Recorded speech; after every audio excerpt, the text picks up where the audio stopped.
Good morning students, welcome to my YouTube channel. We are continuing with improvement in food resources. This is the third session or last session of this chapter. Two sessions regarding this chapter were already posted, and we have almost covered 90% of this chapter, and some topics, actually two topics were remaining, and that will be discussed in this session, and the chapter will complete. So in the previous session, we have discussed the major group of activities, how the crop can be produced or how the crop yield can be verified. There are three major group of activities for the crop yield production, and that were: number one was crop variety improvement, number two was crop production management, and number three was crop protection management. And among these three, the first two, that was crop variety improvement and crop production management, was discussed, and the last remaining topic, there is last activity, that is crop protection management, that will be discussed in this session. So make a heading, that is crop protection management, how crops are protected. Crops protection management. Crop protection management, that means how crops are protected. This is a technique by which we can protect our crops, because crops have to be protected because of weeds, because of insects, pests, diseases. For this reason, crops have to be protected, and this crop protection management includes a method to reduce such kind of infestation. That means how we can save our crops from attack of insects, attack of weeds, diseases, or many other things that may damage our crops. Because if it is not controlled, if crops are not controlled in time, they can cause heavy damage to our crops. Clear? And that result is that most of the crops are lost if it is not protected on time. Now the next part is how crops are protected, and what are the various threats to crops. What are the various threats to crops? Now talking about the threats of crops, first threat is attack of weeds. Attack of weeds, that is the first threat of crop. Number two, second threat is insects, insect pests. Number three threat, crop diseases. So these three are basically the threats to crops, and thus we need to protect our crops, and that is the crop protection management. So now we'll discuss the first threat of crop, that is weeds. So what are weeds? Weeds are mainly the unwanted plants. Weeds are mainly the unwanted plants in the cultivated field. They actually compete with the crops for food, space, and light. These weeds are unwanted plants.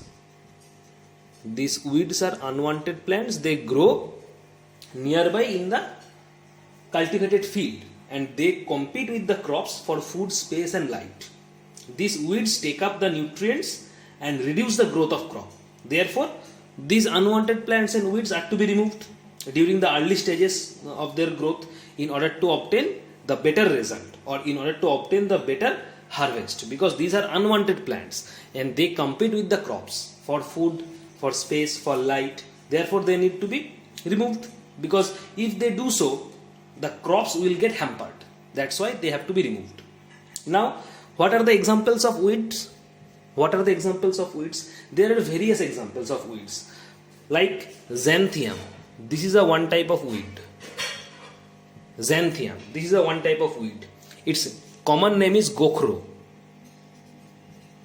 or you can pronounce as gokhru. This is xanthium. Another one is rotundus.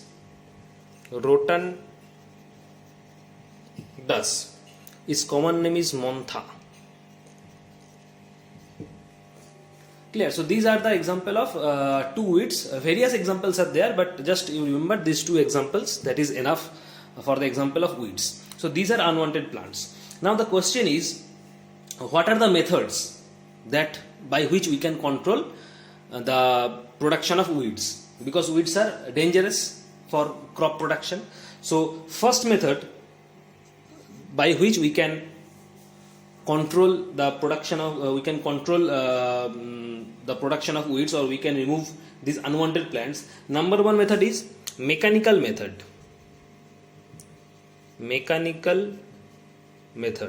And second method is preventive method. Now, including this mechanical method means we will remove these plants manually. We will remove these unwanted plants. That means we will remove these weeds mechanically. That means we can uproot these plants by ourselves from the cultivated land. We can uproot. So number one mechanical method number one is uprooting. We can uproot by ourselves. So number one is uprooting. We can burn those plants, those unwanted plants. So number two mechanical method is burning. Clear? Number three method is we can weed those plants by our hand. We can weed those plants by our hand. So third method is weeding with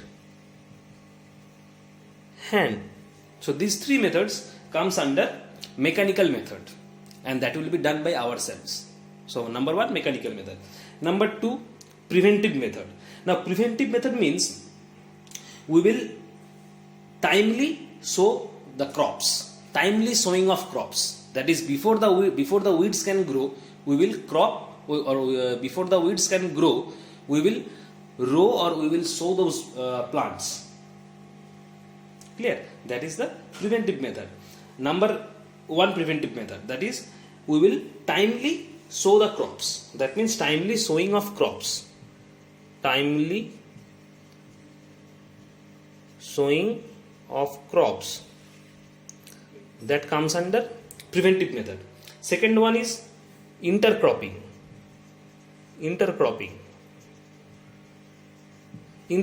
So these two are comes under the preventive method. So by mechanical method and preventive method we can easily control the growth of these weeds. So first threat, weeds, discussed. Second threat, and very important threat, that is insect pests. Now these insect pests actually affect the health of crop. These insect pests actually affect the health of crops and thus reduce its yield. And the insect pests actually attack the crop or attack the plants in various ways. Number one, what are the process or what are the methods by which these insect pests can attack our crops, or insect pests can attack our plants? Number one is they cut the root, stem and leaf. These insect pests will cut the plant, will cut the root of the plant, or it can also cut the stem. It can also cut the leaf of the crop or of the plant that we will grow. Suppose you are growing some plants in your cultivated field, and these insect pests can hamper those plants or can hamper those crops by cutting its stem, by cutting its root, or by cutting its leaf. So that is the first way these insect pests can attack those crops or those plants. That means it can cut leaf, can cut stem, can cut root of those plants. That is the first way of attack. Second way, they can suck the cell sap from the plant. These insect pests can also suck the cell sap from the various part of the plant. So that is the second method. If they suck cell sap, then the plant will die. So second method of attack is they can suck cell sap from the various part of plant. So that is the two method by which these insect pests can attack those crops or those plants that we want to grow. So the control of these insect pests is very necessary. We have to control the growth of these insect pests.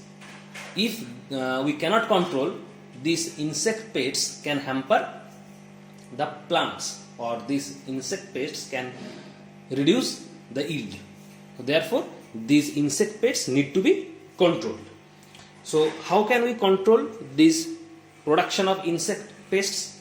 Number one is use of variety, use of resistant variety. We have to use various variety of plants so that we can reduce the control of these insect pests. So, number one is use of resistant varieties.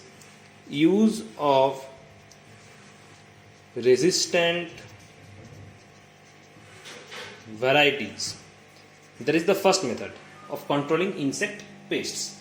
Second method is summer plowing. Summer plowing. Second method is summer plowing.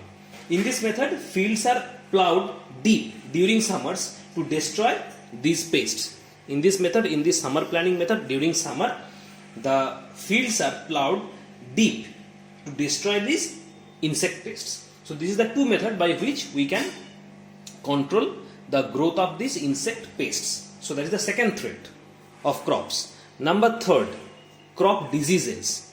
Third threat of crop is crop diseases.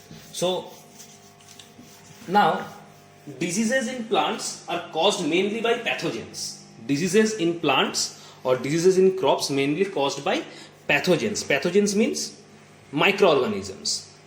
Pathogens means microorganisms. Microorganisms. And microorganisms include various type of organisms. That means it can be bacteria, it can be fungi, it can be virus. So all those comes under these microorganisms and they are termed as pathogens. So diseases are mainly caused due to these pathogens.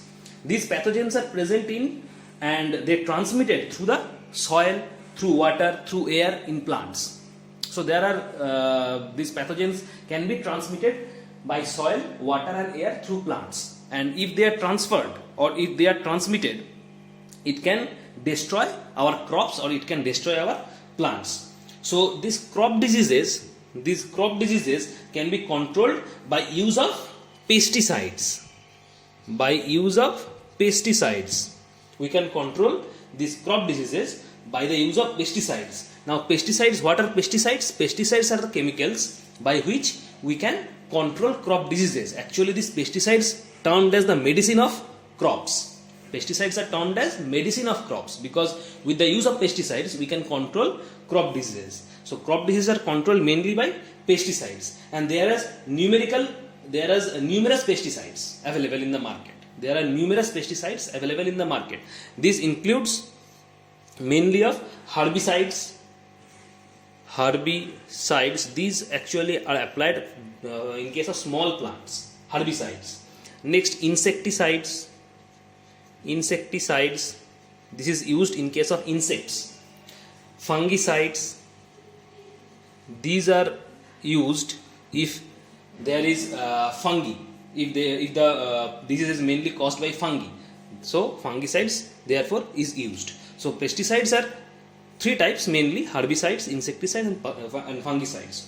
So crop diseases are controlled mainly by the use of these pesticides, and actually they are sprayed on plants. They are sprayed on plants in a limited amount, because if you use excessive amount, this can be harmful for plants. Therefore its use should be limited. It is sprayed nearby plants and in a limited amounts, because if you apply excessive amounts, this can be harmful because these are chemicals actually, or it is termed as medicine of plants. So as these are chemicals, so excessive use of those chemicals can be harmful. So therefore they are used in a limited amount.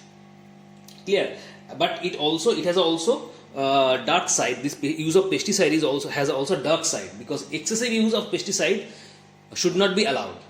Excessive use should not be allowed. Why? Because number one is, as these pesticides are chemicals, if you use excessively, it can be harmful for our plants. So that is the first reason.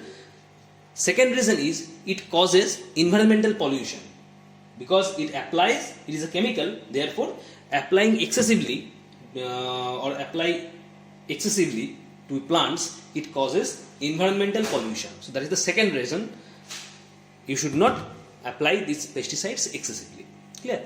So these are the three threats of crop protection management. Number 1 is weeds, number 2 is insect pests, and number 3 is crop diseases. Clear? So first part, crop protection management is complete. How we can manage crops or how we can protect our grown crops. Second important is storage of grains.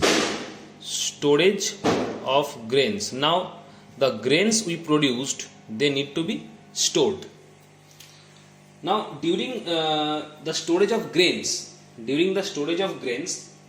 high losses can occur in agricultural produce, because in our India, in our country or in India, the storage of grains is not so much effective. The method of storing such grains is not so effective because there are large population in our country, and for meeting the demand of this large population, the food grains need to be stored in a well manner, and the process of the process of storing is not so much effective in our country. So there are various factors due to which the storage of these grains can be losses. The storage of these grains can be losses. There are various factors. Due to this, the storage of grains can be run to high losses. So what are the factors? Number 1 factor is biotic factors. Number 1 factor can be biotic factors, and number 2 factor can be abiotic factors. So the factors are classified into 2 types: biotic factors and abiotic factors. Now biotic factors means it actually include the attack of fungi, attack of insects, attack of bacteria. This comes under these biotic factors: attack of insects, attack of fungi, and attack of bacteria. Because if you store grains in some area, so there are high chances that these microorganisms can attack. So that is the first factor. If these microorganisms attack those grains, then there will be loss of grains. So that is the first factor, biotic factor. And number 2, abiotic factor. Abiotic factor means this include the inappropriate moisture and temperature condition in the place of storage. In the area where grains are stored, the temperature and the moisture should be appropriate. Because if the temperature and moisture vary, then the grains will suffer, the grains will lose. So temperature and moisture should be appropriate. Clear? So these are the 2 factors due to which there is a high chance that if you store grains, there is a high chance of losses. Now what are the effects of these factors? What are the effects of these factors? If these factors are effective, so what are the effects of these factors on grains? So number 1 is degradation of quality. The quality will reduce, because if you store in some places the grains for a long time, there is high chances that biotic factors and abiotic factors, both these factors will occur. Because if you store some grains, fungi, bacteria, some microorganisms will attack, and the quality of these grains will reduce. And also the abiotic factor, that means temperature and some moisture, will also work on those grains. So combining these 2, there is a high chance that the quality will degrade or quality will reduce. So number 1 effect is degradation of quality. The quality will reduce if you store grains for a long time. Degradation of quality. Number 2 effect is that poor germinative capacity. Poor germinative capacity. That means the grains, those storage grains cannot germinate properly due to the storage of long time. Number 3 is discoloration. Discoloration. Due to the storage of long time, the product, that means the product, that means the crops or grains, will decolorize to some extent. Due to the storage of these grains for a long time. So discoloration is the third effect. So these are the effect of the effect of the storage of the grains. If we store grains for a long time, so these are the effects that we must face. Clear? But somehow we need to store grains in a proper manner, because if we don't store grains, the grains will lose. But if we store grains in a properly manner, it is a high chance that we can use those grains after a long time. Some grains will lose. It is normal that if you store some grains in a storage space, some grains will lose due to this biotic factor and abiotic factor. But if we maintain the conditions of storage properly, we can also use those grains, or we can use those grains to some extent. That is the main motto of us, because storage is very necessary to meet the high demand of our country, or to meet the high population of our country. So this is the storage of grains. Next, after storage of grains, second topic is here, the last topic, that is animal husbandry. Animal husbandry. Animal husbandry. Now, what is this animal husbandry? Animal husbandry is a scientific management. It is a scientific process of livestock. That means it is the rearing, feeding of animals. The rearing, feeding or breeding or disease control of animals. Mainly animals. Animals means it includes cattle, goat, poultry, fish, all those animals. All those animals.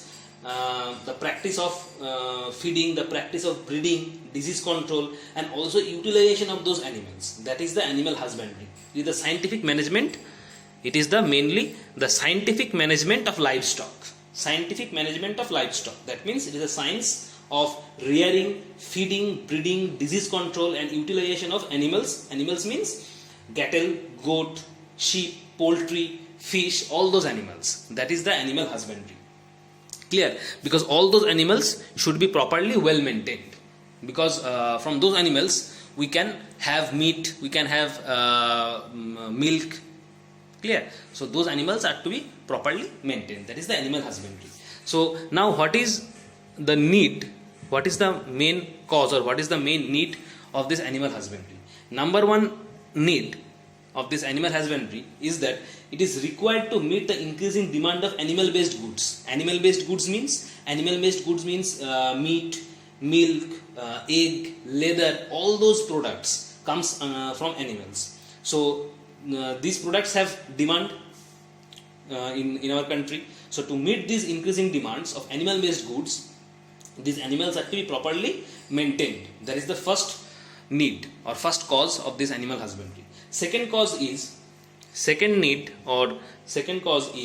it sets the guidelines for proper management and systematic approach how to maintain those animals. It is a systematic approach or proper management. This animal husbandry is a systematic approach or proper management how to rear those animals or how to well maintain those animals. So that is the second need of this animal husbandry. Clear? So this is all about your animal husbandry. Why we need to maintain this animal husbandry, and what is animal husbandry. So in India, mainly animal husbandry mainly deals with cattle farming. Mainly deals with cattle farming. In India, mainly animal husbandry deals with cattle farming. So cattle farming, or it can be also said as cattle husbandry. Cattle farming or cattle husbandry. Now this cattle husbandry is done for two purposes. This cattle farming or cattle husbandry is done for two purposes. One is milk, and second one is agricultural work. Agricultural work means irrigation, labor, carting. So mainly two purposes. Number one purpose is for milk, and number two purpose is agricultural purpose. So for these two purpose, this animal husbandry or animal cattle husbandry or cattle farming is done. Clear? Now cattle include two types. In India, cattle belongs to two species. Number one is cow, number two is buffalo. Number one is cows, two species, cows and buffalo. So these cows and buffaloes, these two species are properly should be properly reared because of two factors. Number one, purpose is milk, to get milk from these animals, and number two is agricultural purpose. Clear? So this is cattle farming in India. Mainly cattle farming is done. Mainly 90% cattle farming is done in India. Now on the basis of the work of these two cattles, that is cows and buffaloes, they can be divided into two categories. On the basis of the work done by these two cattles, they can be further divided into two categories. Number one is milch animals. Milch animals. And number two is draft animals. Draft animals. Now what are milch animals? Milch animals means milk producing animals. Milch animal means milk producing animals. That means we can get milk from those animals. That is the milch animals. And draft animals means they are used to do labor work in farms. They are used to do labor work in farms. That is, they are said to be draft animals. Clear? So this is all about your cattle farming or cattle husbandry. In your textbook, this cattle farming and cattle husbandry are elaborately or details discussed. So just read in your textbook and you can easily understand what is cattle husbandry and cattle farming. Clear? Next, after cattle farming, there is a second method that is followed in India in animal husbandry, that is poultry farming. Poultry farming. Now poultry means chicken, or we can also term them as boilers. Chicken or boilers. These are mainly poultry. They are reared or they are properly maintained because of their eggs and meat. Those chickens and poultry, we can also say chicken as boilers because they are termed as boilers also. So they are mainly properly well maintained because of two things. One is egg and one is for meat. Clear? So to meet those two things, so to meet our demand, the demand of those two things, meat and egg, the improvement of the maintained of this improved poultry or the properly rearing of this poultry farming is very necessary.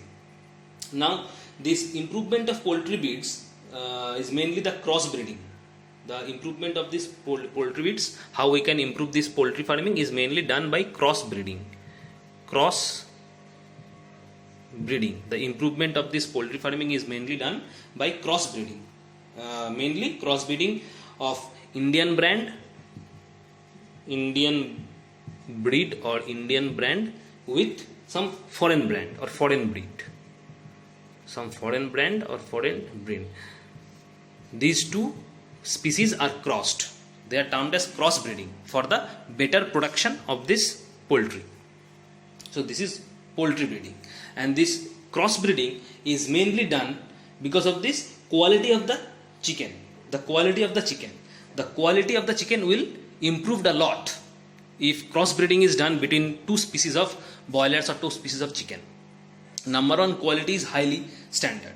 Second one is low maintenance requirement. Those poultry requires a very low maintenance. That's why they are cross breeding. So mainly due to two reasons, the cross breeding is done. Number one is quality of those breed are very much high or a lot of high extent. And second one is low maintenance requirement. The maintenance cost will be very low as that of Indian brands. So the second method is poultry farming. So the poultry farming and cattle farming, this is the two main animal husbandry is done in India. And after poultry farming, third one is fish production. Fish production. This is another animal husbandry method that is followed in India. Another third method, that is fish production. Now fish is a important source of protein. We know that fish is an important source of animal protein for human also and also other animals. So production of these fishes is very important. So there is two ways how we can obtain fish. Number one is capture fishing. Capture fishing. and number 2 is culture fishery. Culture fishery. So in capture fishing, it is mainly done to obtain fish from natural sources. Natural sources means for pond, in seawater, you can easily capture fish by manually. It is also undertaken both in inland and marine waters. Inland means in pond and household purpose, and marine water in seawater. So it is mainly basically to capture fish manually. That is capture fishing. Number 2 in culture fishery. Culture fishery means it is a method of obtaining fish from farming. That is farm of fishes.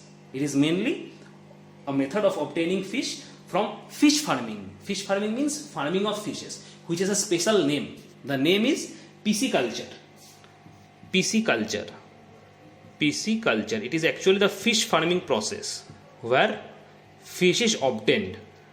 That is called culture fishery. Clear? And mostly this process is followed in India in case of fish production. Actually both these processes are used, but mainly these processes are followed in India. So this is fish production. So these three actually are main important. Number 1 cattle farming, number 2 poultry farming, and number 3 is fish production. That is the main important 3 animal husbandry followed in India. Clear? So that's it. Your chapter is complete. That is the remaining topic left, and which is discussed in this 3rd lecture.